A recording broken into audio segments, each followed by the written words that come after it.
everyone! I got a webcam! Yay! I want to talk a little bit about what I am doing this month. I have a lot of events that I'm going to. I'm going to a local meet. Or a relatively local meet. I'm going to Nashum FurCon, and I am also going to a local Ren fair. I'm very excited about everything I'm doing this month, and I wanted to especially make a video about Nashum FurCon, both before I go to the con and after the con. I am recording this about a couple of weeks in advance from the con. I want to make this part really quick, just going over some of the preparation and some of the prep work that I have been doing to make sure that I look snazzy and that everything related to whiskey and all the promotion related stuff looks well. To be clear, I am not affiliated nor am I volunteering for Nashum. All of the promotion stuff is just a way for me to show on social medias that, hey, I'm going to this event, or hey, I cannot wait for this event, so I'm making something themed around the theme of the event, etc. And the main thing that I wanted to share with you guys is just the sewing that I had to do for the outfits, in particular for the outfit for the fashion show, which, yes, I volunteered for the fashion show this year. I'm very, very excited. I cannot wait. Future me will tell you more about that later in the video and how that turned out. Let's start with the sewing stuff. So I spent a good couple of weeks sitting down and making these. A pair of gloves for whiskey. I do not have the bolero done, which, by the way, if you're not clear, or for those who don't know about how I wish to go about whiskey suit, I plan on making a skin-tight suit that is in multiple parts. So I will have a pair of gloves for if I just want a poodle. I will have a bolero with gloves attached, which is just a zip-up jacket to go underneath multiple different clothes to make it look more seamless. And then I will also have a romper and a pair of leggings to also go with that. So the leggings go underneath the romper, the bolero goes underneath the romper, and the romper goes over both, and then clothing goes on top of both to make it look like I'm like Whiskey's wearing clothes. I will show here the chart, or I might show it earlier than that I had created as the kind of idea of how I want to go about this fursuit. For Nashum, I wanted to just, at the very least, have a pair of gloves at the ready so that I don't have like bare grabby hands. I do not have the tail yet either. I was going to go ahead and get the tail this month, but I think what I might do is wait until after I have the romper and the leggings completed, because I plan on using the same fabric from both of those for the tail. And when the tail comes in, I can do an unboxing for that as well. I very much can't wait. But the gloves are done at the very least, so we're getting one step closer to having whiskey complete. Something else that I also sewn and worked on during this time was a junk tie. Hey it's me. I didn't explain this part all that well. What I was trying to say is that junk ties are upcycled old ties that have all sorts of different custom attachments put onto them. Think buttons, think chains, think patches, brooches. They started out on platforms like TikTok, Instagram, mainly in Black women's DIY communities, and I thought they were really cool. I saw them on Etsy and I wanted to get one and have one of my own, or at least make one of my own. And I find them very unique and fascinating. And yeah, always support small businesses, always support women's businesses, always support Black businesses, etc., etc.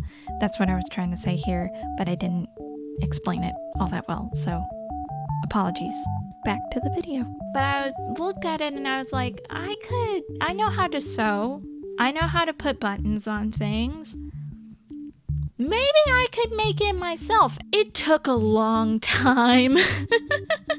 It takes a lot of effort to sew all of those decorations into a piece of fabric like that.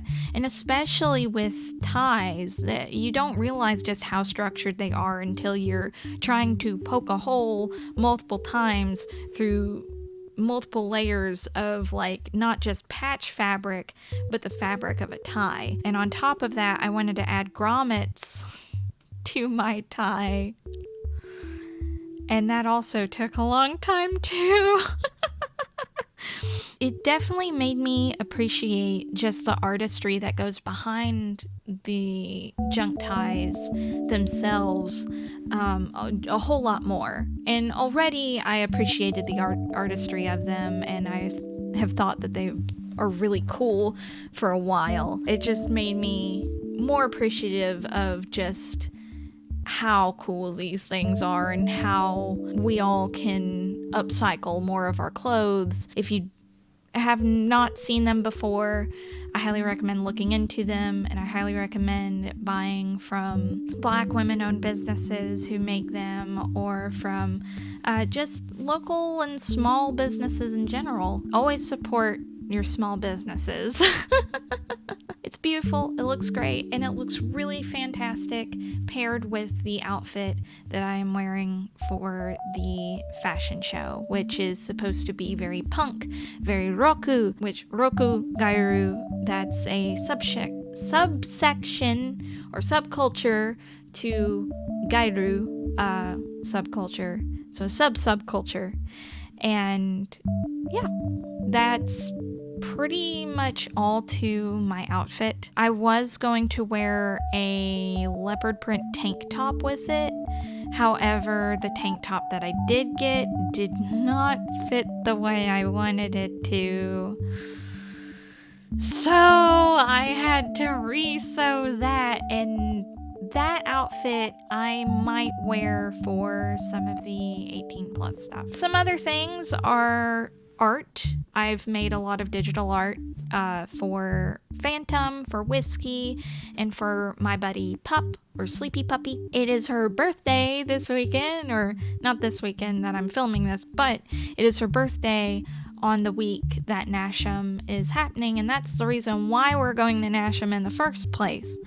And I'm so excited to celebrate. I cannot wait to celebrate with her. She's my bestest friend. We've been friends since middle school, and she just means the world to me. And I love to see her happy. And when we heard that Nashum was coming up, there were a couple of furry conventions that we looked into before picking on Nashum. We thought about Woods Flock, we thought about Bewhiskered, and then we also saw Nashum. Nashum just so happened to be the closest one, and also the one that we were the most interested in, with it being a first year con. We wanted to be a part of it, and we are just so excited to go. But I made a ton of promo art, again, not affiliated with the con itself, but just art related to my fursona that I will be posting online, or might have already posted online by the time you see this. Some other promo art that I have made in between this video and the last video is my sticker art. So I will be posting a more high quality version of the sticker up here, but this year's sticker is going to be themed around Jet Set Radio and Jet Set Radio Future. I love those games a lot. I love the art aesthetic of that game. I love the music of that game. I love everything related to those games, and What's even cooler is that you get all 3 of my fursonas in the sticker instead of just Whiskey.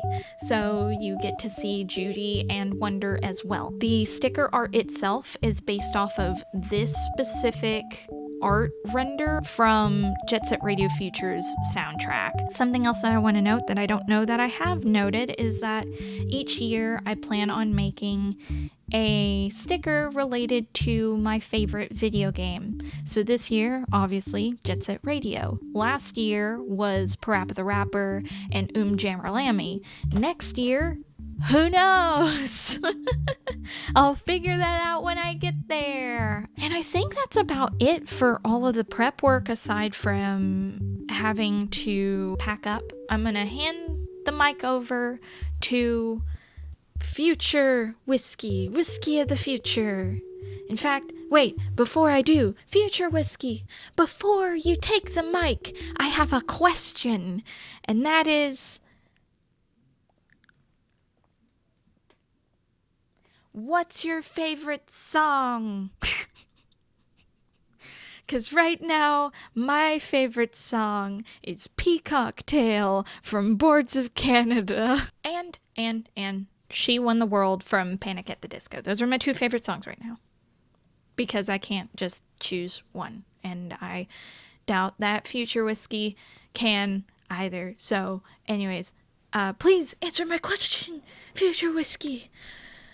Here you go. Whoa.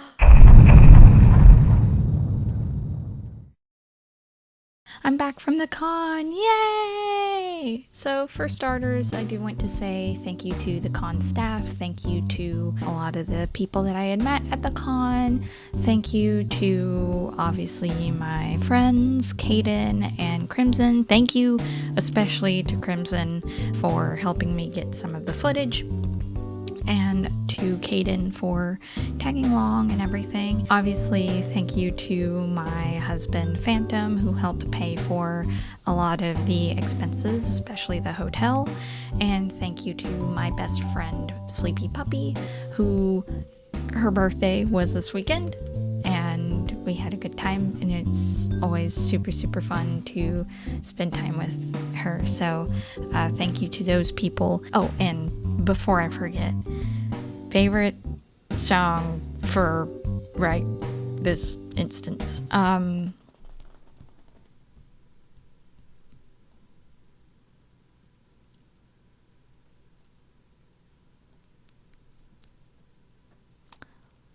Lift You Up from Danny Brown off of Stardust. For another song,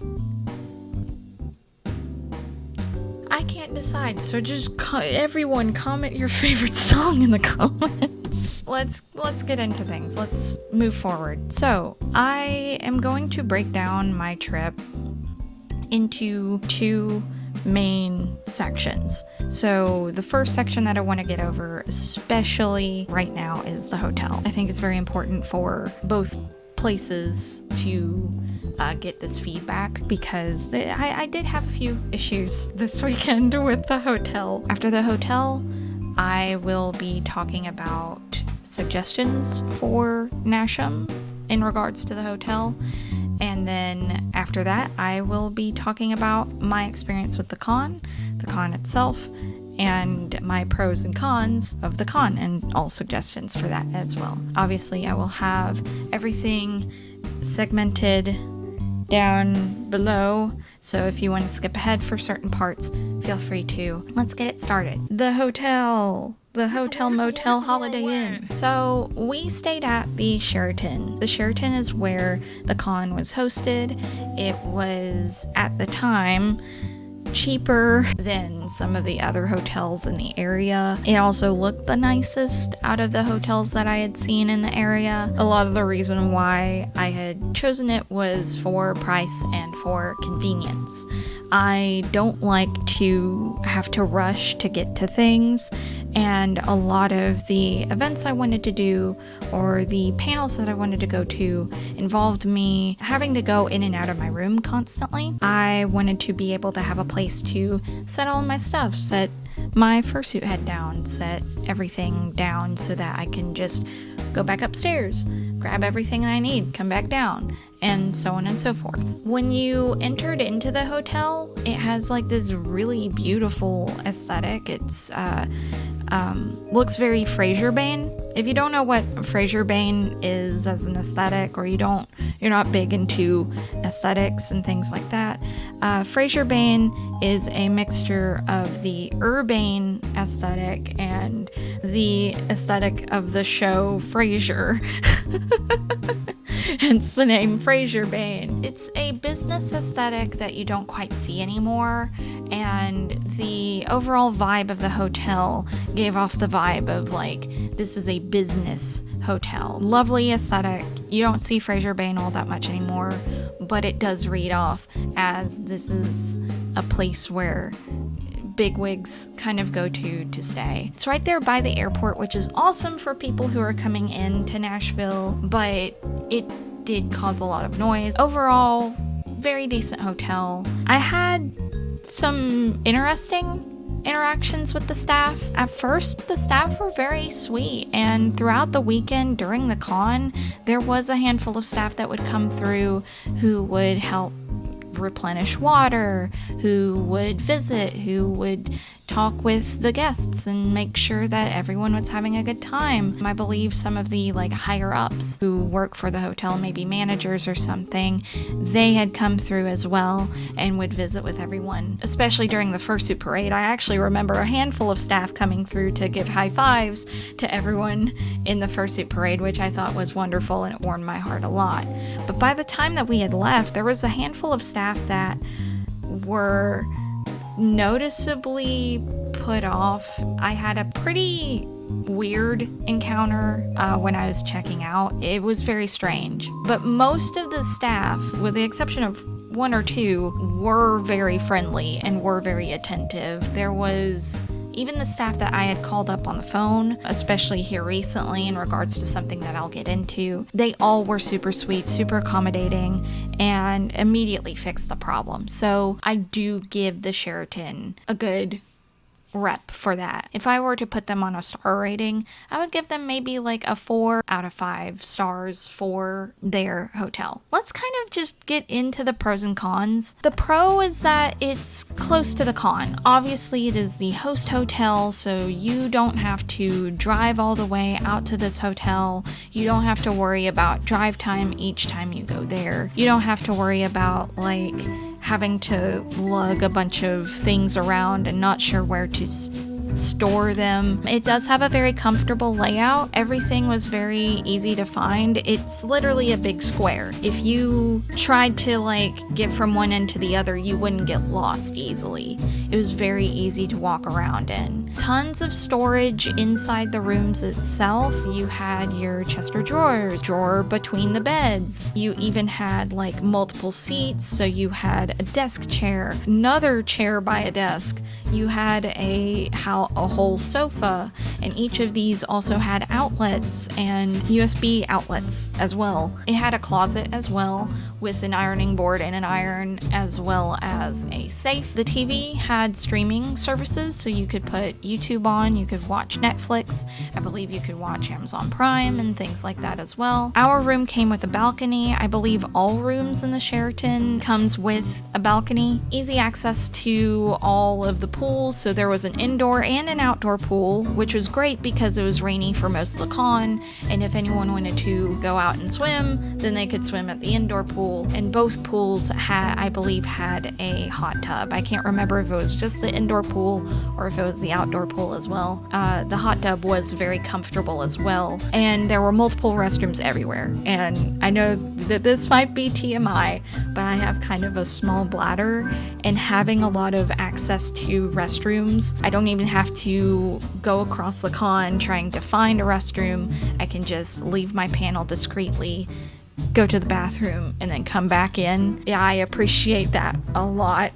Again, beautiful Fraser-Bane aesthetic in the hotel lobby. I believe the rest of the hotel is getting a bit of a facelift, and so a lot of the walls are being repainted. A lot of the common areas are probably already repainted to fit with a newer theme. but the lobby and a few other common spaces do still have that Fraser Bane look to them, and it is very gorgeous. Kind of wish they kept it and just kind of updated, did like little touch-ups here and there, but kept the overall feel of that Fraser Bane look. But that's opinions. There's plenty of seating too, so if you have maybe mobility needs and you need to sit down more often, the lobby and all common areas for the convention had a lot of chairs available, and they were constantly getting more chairs to seat more guests throughout the con. So even if there weren't many chairs available, they were quickly rushing to get them in. Very, very attentive, very quick to get things done. Now we go into the cons of this hotel. I do have quite a few. I am only putting these here for construction or constructive criticism. I am not out here trying to attack a hotel.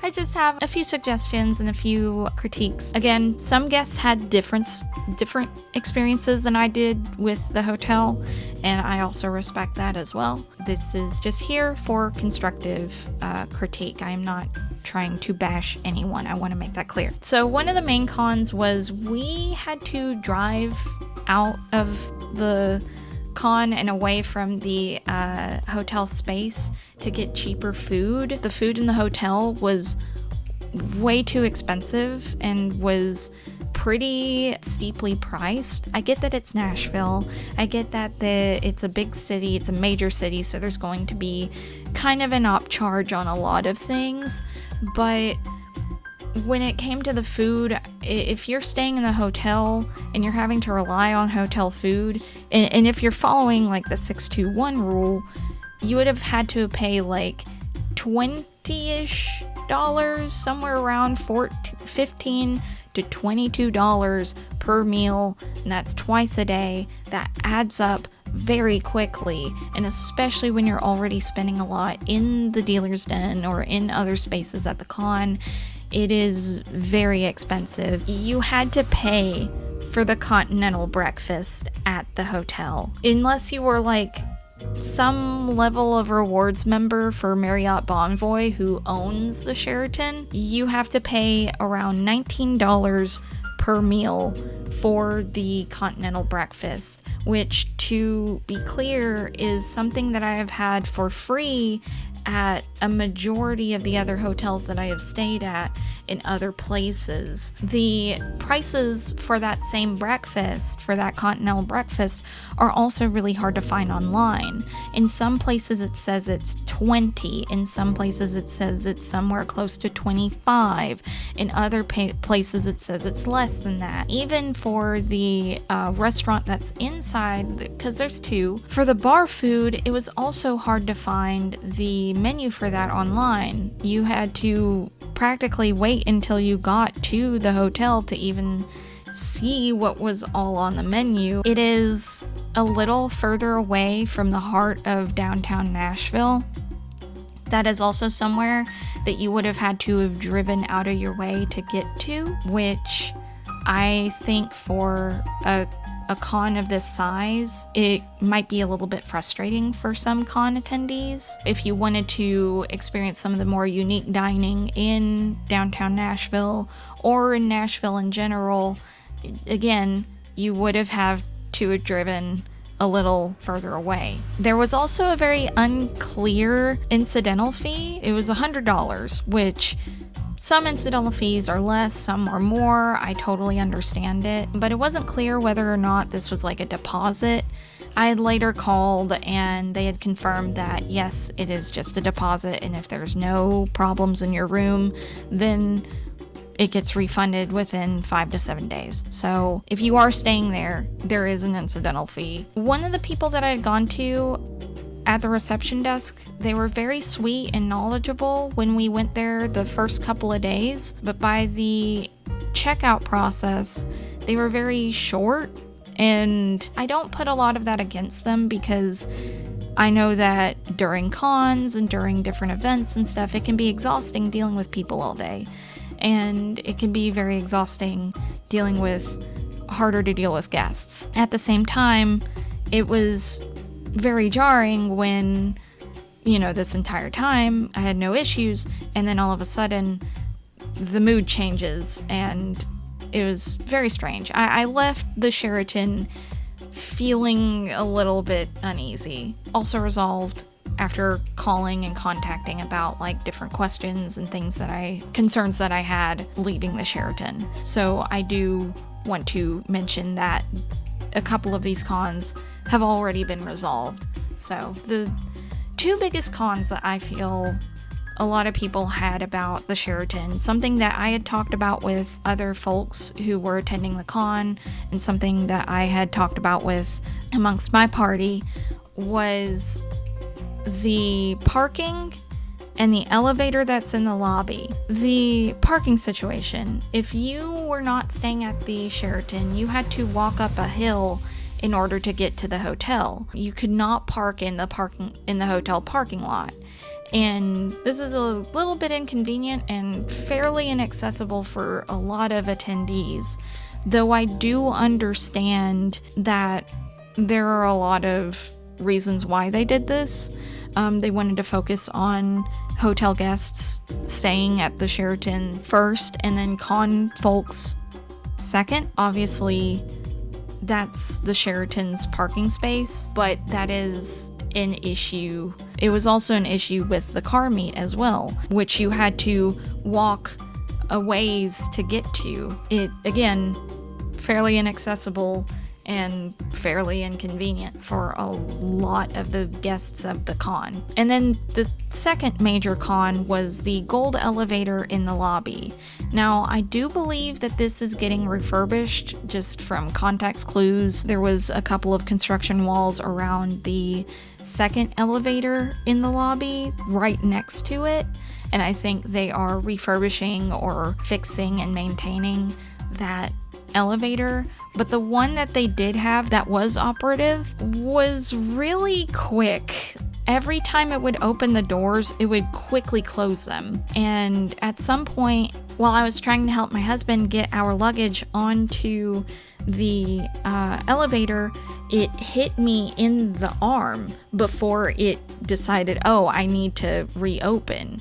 It was literally about to close in on me, which I think is very dangerous. I ended up using the pool elevators on the other side of the building. I'm glad these are getting refurbished because that is very, very dangerous. Suggestions. What are some suggestions that I have for Nashum in regards to hotel or con space in the future? I would suggest a larger space. The turnout was about over 1,000 plus people. Friday they had 900 plus people, and then by Saturday it went up to 1,000 registrants. And already, by the time on Saturday, there were people on social media I'd seen on Bluesky saying that they had missed this con and really wanted to go to it and are definitely going next year. They will be getting more folks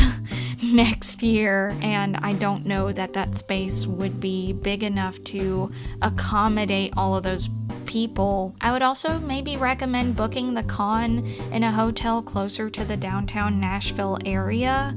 It would give the guests of the con a great opportunity to walk around the town, gives everyone more access to food and entertainment and all sorts of different things, nightlife, that sort of thing, where if they don't want to hang out at the hotel or attend some of the panels and stuff, maybe they've got some time to kill. It gives them options, is what I'm trying to say. Options. Or alternatively, they could book it in a convention center with more space and more accessible parking. That way it makes it easier for any car shows that happen as well, and no one's having to walk up a steep hill up and down every day just to get to their car after a long day at a con. Some friends of mine suggested the Opryland Hotel and Mall. Personally, I think that would be too big and too expensive. A, for most to stay at, and B, for the con itself, just because I don't think Nashum is quite that big yet, but that is also an option with tons of easy access to food and entertainment, and it could be an option if Nashum did get to the level of something like FWA. Overall, hotel was okay. It was a nice stay. It wasn't too bad. I do think for the con, I would suggest that they possibly reconsider a different hotel space, just because of not just these reasons, but because of how much bigger I think this'll get in the future. I believe that they are going to be outgrowing the Sheraton from what I've seen alone. And with that, let's get into the con itself. I had so much fun at the con. My friends did as well, and it was just so great to experience everything with everyone, see all these new faces, and just talk to different people, talk to folks of all sorts of different walks of life. It just was really, really cool. On day one, we got set up, we got ready, we went down to registration, got all registered. We got there a little bit early, and it ended up moving pretty quickly. I didn't have any complaints. I'm not sure how it was for everybody else, but it went by really swiftly and really smoothly. We got our badges and we set off for all of the other stuff that we were doing for the day. We spent a lot of time in the dealer's den looking around at different things that we wanted, and don't worry, I will show you that haul here soon. And we got all sorts of stuff, got all sorts of goodies, talked with all sorts of vendors. It was a really good time. That dealer's den was fairly large. It had a lot of space to move around and space for other people to move around. It was very, very nice. The dealer's den was really close to the restroom too, so it was really easy for us to like whisk away if I needed to and come back, that sort of thing. Artist Alley I don't believe was open that day, and they didn't have the free keychain ready yet, but we did get our t-shirts. The first thing that we did was we went to one of the panels. It wasn't our favorite panel, but it was a good one, very informative. When it came to a lot of the panels for this convention, there was a lot of like really niche, like special interest panels that I think were really cool, but I didn't get to a lot of them, so again, my experience might be a little bit different from someone else who did get to see a lot of the panels.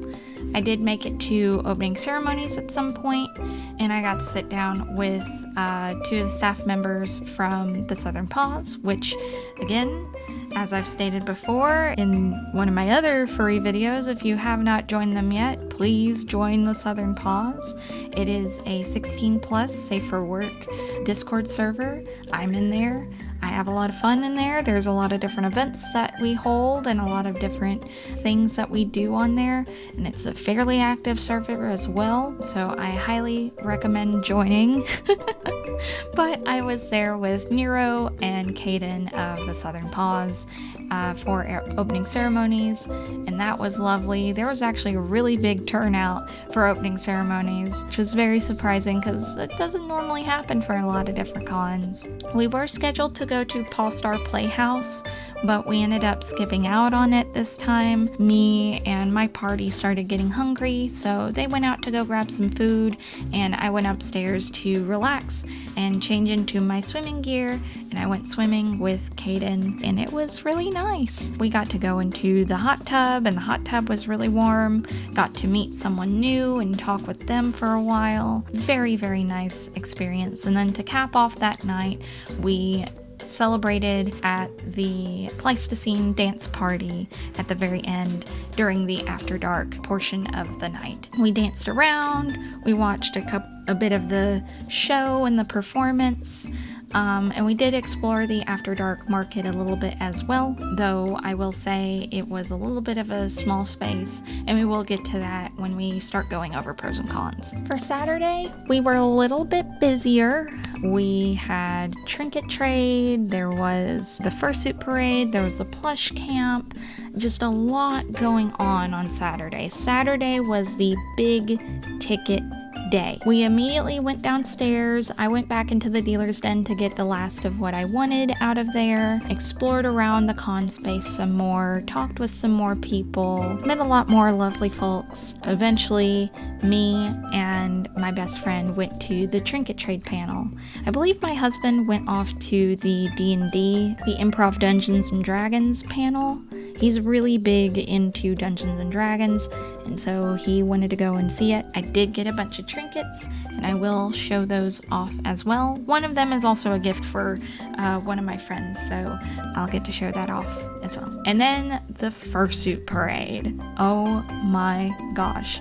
There were so many fursuiters there at the parade. It was insane. They had to fill like 2-3-ish rooms full of people. They also had to split up the walls of the room a little bit in order to get people in the places that they needed to be. It was wild. But for the first 100 people who showed up for the fursuit parade, they actually got a memento. And I was one of the ones to get this memento. You can't quite see what it says on there. It says Nashum FurCon inaugural year fursuiter, and it says 91. I was number 91. Very, very cool. And of course, it's a number 1. So I don't know if they'll be doing this again next year. It's likely something that they only did for this year just to cap it off and make it very special. But the fursuit parade was amazing. It was so much fun. Thank you to Crimson for getting some of the footage. The only qualm that I had with it was very quiet when we started the parade. That's what I was trying to say in this spot. A lot of people were just like kind of hushed to like see where their friend is and like take pictures. I mentioned in my travel journal that it kind of felt like a middle school concert band performance, like the picture you get after the performance. It was just so quiet. I think if we had like some music, or if we encouraged people to cheer when they see their favorite suitor, I think that would have been a lot more fun. But also with it being a shared hotel space, I can see why they might have said, be quiet, don't be too loud. But other than that, the fursuit parade was amazing. Again, we got to meet more suitors and meet more people who were very sweet and very kind. There were even a couple of people who helped me find my way to the front and helped me get into an area of the photo where I wouldn't be covered up. I'm a very short person, and there were a lot of tall people around me by the time that we got into the ballroom for the photo. There was one person next to me who had helped me, and also some folks in front of me as well who had suggested, hey, since you're so small, maybe there's a way you can get to the front. Thank you to those 3 suitors. I can't remember your names, but y'all were very, very sweet. After that was the plush camp. It was very full. Club Scrackster was not prepared for just how many people would show up. There was a lot of people with their plushies, a lot of people making candy for their plushies, drawing and sketching and coloring. It was a lot of fun. It was great to just be around other people and doing all kinds of arts and crafts. Very, very sweet panel. After that, we got ready for the 18 plus portion of the event. I didn't go down to the After Dark Market for that one. Everything that I had gotten in the After Dark Market, I already got the night before. We got ready for Frequency, which was a DJ set with a bunch of different DJs, including Russell Buck. And Russell Buck's set was so good. It was one of the best live show sets that I have heard and seen and like experienced in a long time. I danced my tail off. I had like such a great time. I got to dance with friends. I even got to dance with people that I had never met before. I had such a great time.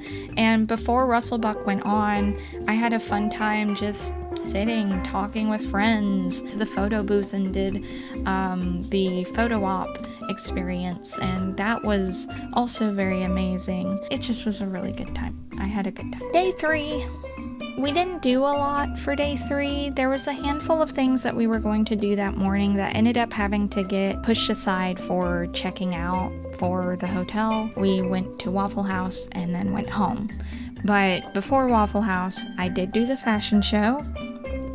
It was so much fun. There were so many people dressed up and looking their best. I went there just to have fun and to slay. I did not care whether I won or not. There was so much creativity on display up there. Congrats to all the winners, all 3 of the winners. Congrats to just everyone who participated up there with me. It was amazing. I had some time to sit down with some of the contestants or some of the fellow models that I was modeling with. They all were super sweet. And then I also got some time to talk to some of the staff and just kind of laugh and chat up with them. Also, super accommodating. Shout out to Pink, who hosts the entire event. They were also just fantastic and went above and beyond to make sure that everyone felt comfortable and empowered and helped everyone figure out where to go and everything as well. I unfortunately messed up my signature pose at the end of the catwalk.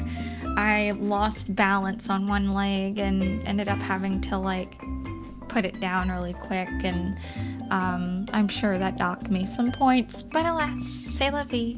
I had a lot of fun. It was nice being up on the stage. Now we get to the haul. To start off my haul, I got this beautiful tank top.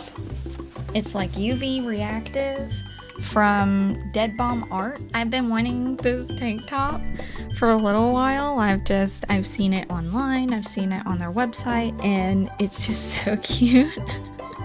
I love rave and like scene culture, and so having this shirt is it's a lot of fun. I'm probably going to, because I love to DIY all of my shirts, I love to make them look a little bit more worn or beat up and everything, so I'm probably going to do like some cutouts on the back to make it look a little bit more worn out and well loved.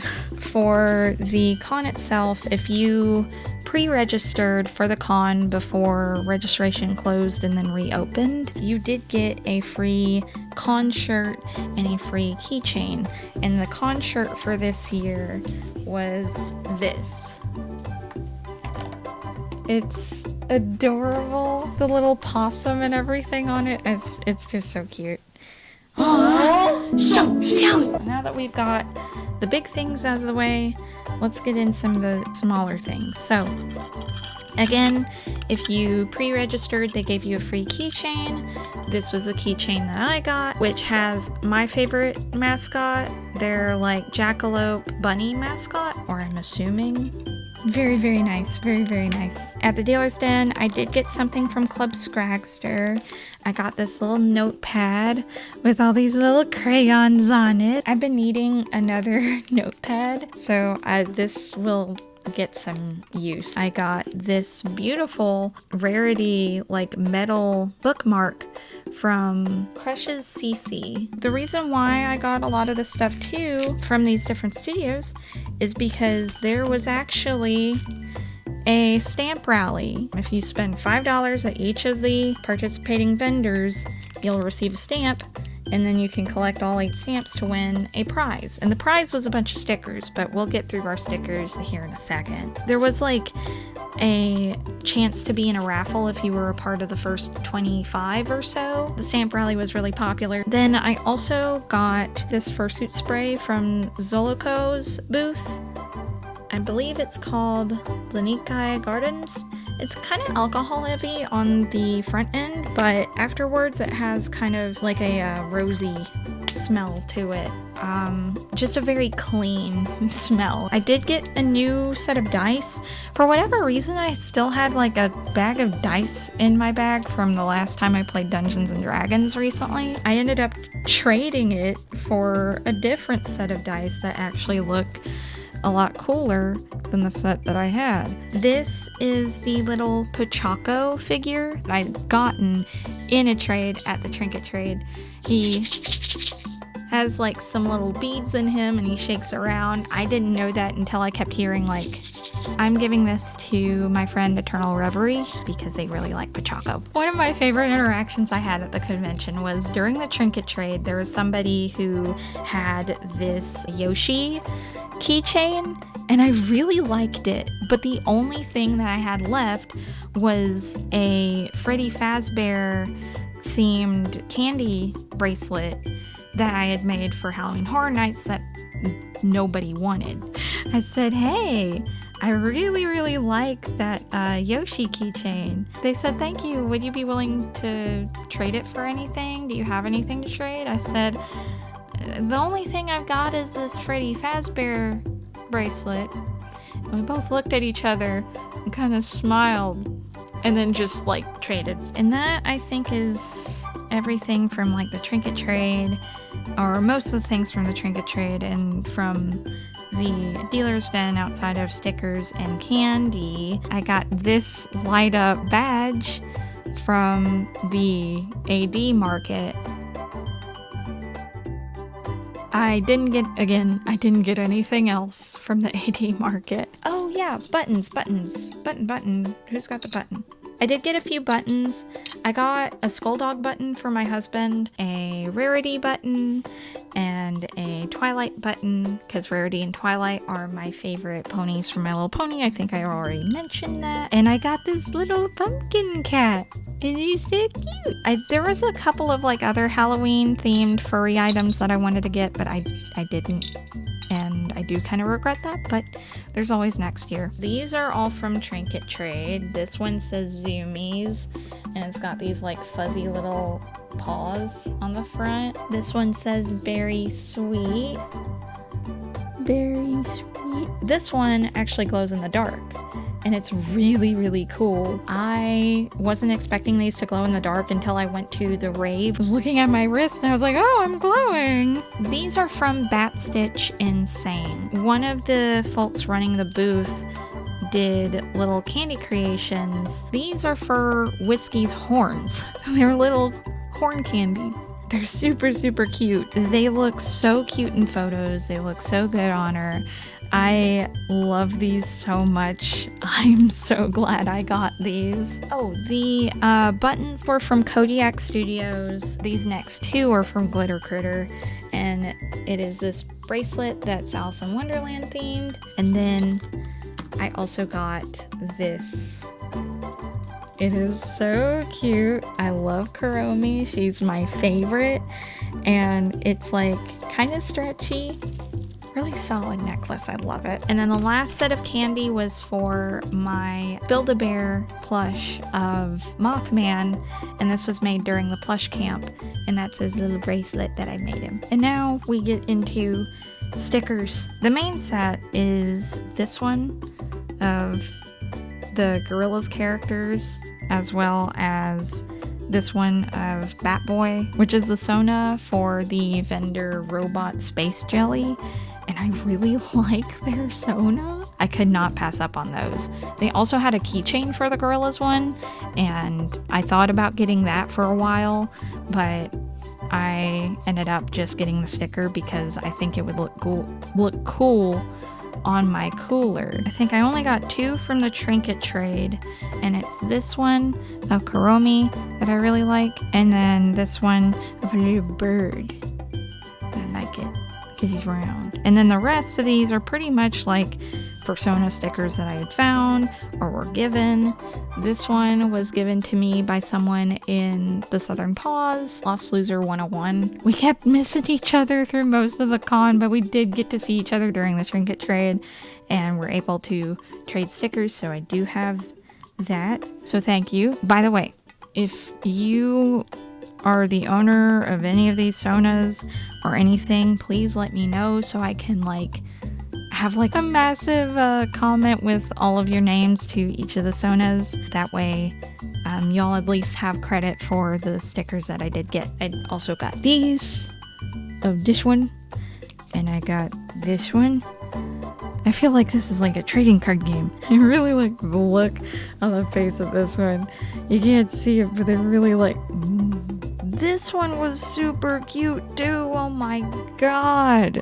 The little horns. These ones came from Knott's Plush, this moth design, or I believe it's a moth design. And then this, which I believe is a border collie. I'm still trying to learn my dogs. We've got this beautiful Plessy. This one again with my favorite mascot from Nashum. I'm just gonna put this one up.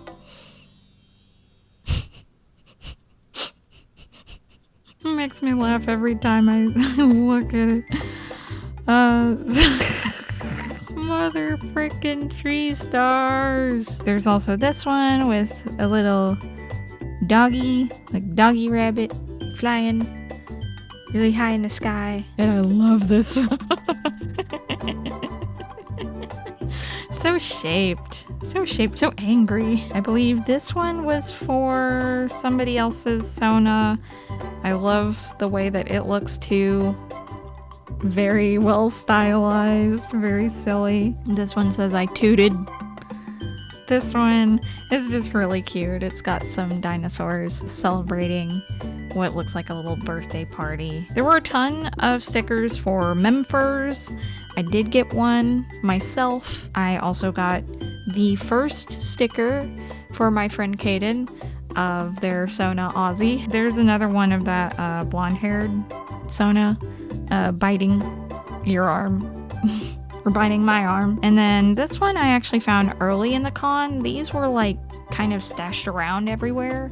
A lot of people put their stickers, like just prop them in different places and stuff. I did also get a shrimp, but it's all the way up top here, just hanging out. But it came with a little shrimp sticker.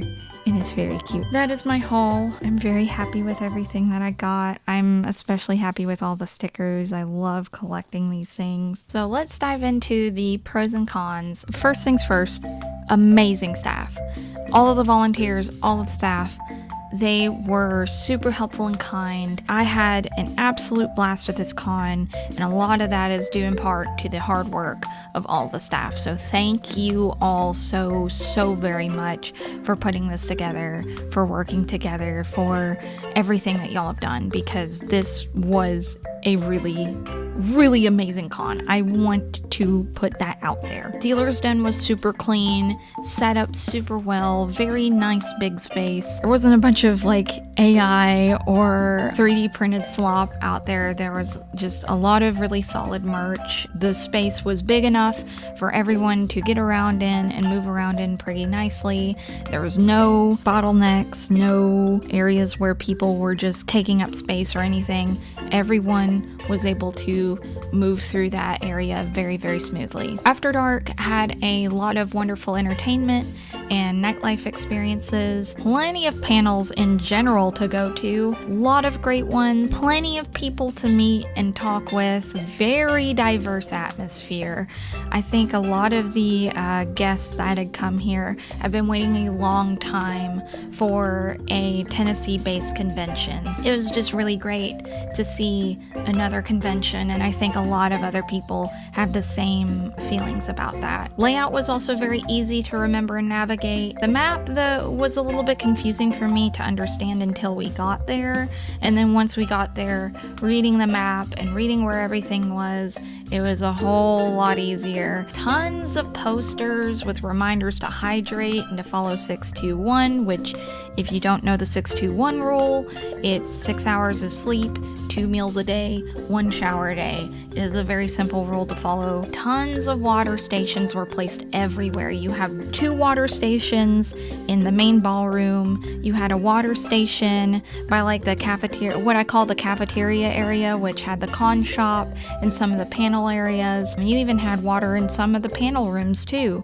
There was water stations everywhere, so nobody went thirsty. The cons of the con. Again, I am not saying any of these cons to bash or to hurt. I am only stating these as constructive critique so that they can do better in their pitfalls and keep up with their successes, if that makes sense. This is only here to improve on a first year con, which a first year con is always going to have hiccups. There's always going to be room for improvement, and I think it's important for us to talk about these things and to work on these things in the future. So here are some of the cons that I had with Nashum FurCon. It seemed like, from my perspective, that some of the staff were left in the dark about a handful of things, especially on when and where some things were. For example, I remember asking some of the staff when Russellbuck would be performing at the Frequency party, and a lot of them didn't know and suggested maybe to go visit Con Ops. A question like that, it should be easily answered by all staff, I think. And I will mention this again in my suggestions for next year. A good suggestion to alleviate that is to have a schedule, like a printed out schedule of everything happening each day, and hand those out to the staff who will be floating around or who might be in very guest congested areas. So like in between the Dealer's Den and Artist Alley. Especially if you're working an event, it's important to know where all of the events are taking place and what is taking place and likely what times those take place. When it comes to events and attractions and things like that, I have worked a few years in events myself. Those are the common questions. What time does this happen? Where does this take place? How can I get there? Those are the most common questions usually asked by a guest. There were a handful of things that were not available on like day one. So for example, certain prizes or handouts were not available because they didn't get there in time or they were not made within time. That is okay. Again, this is a first year con.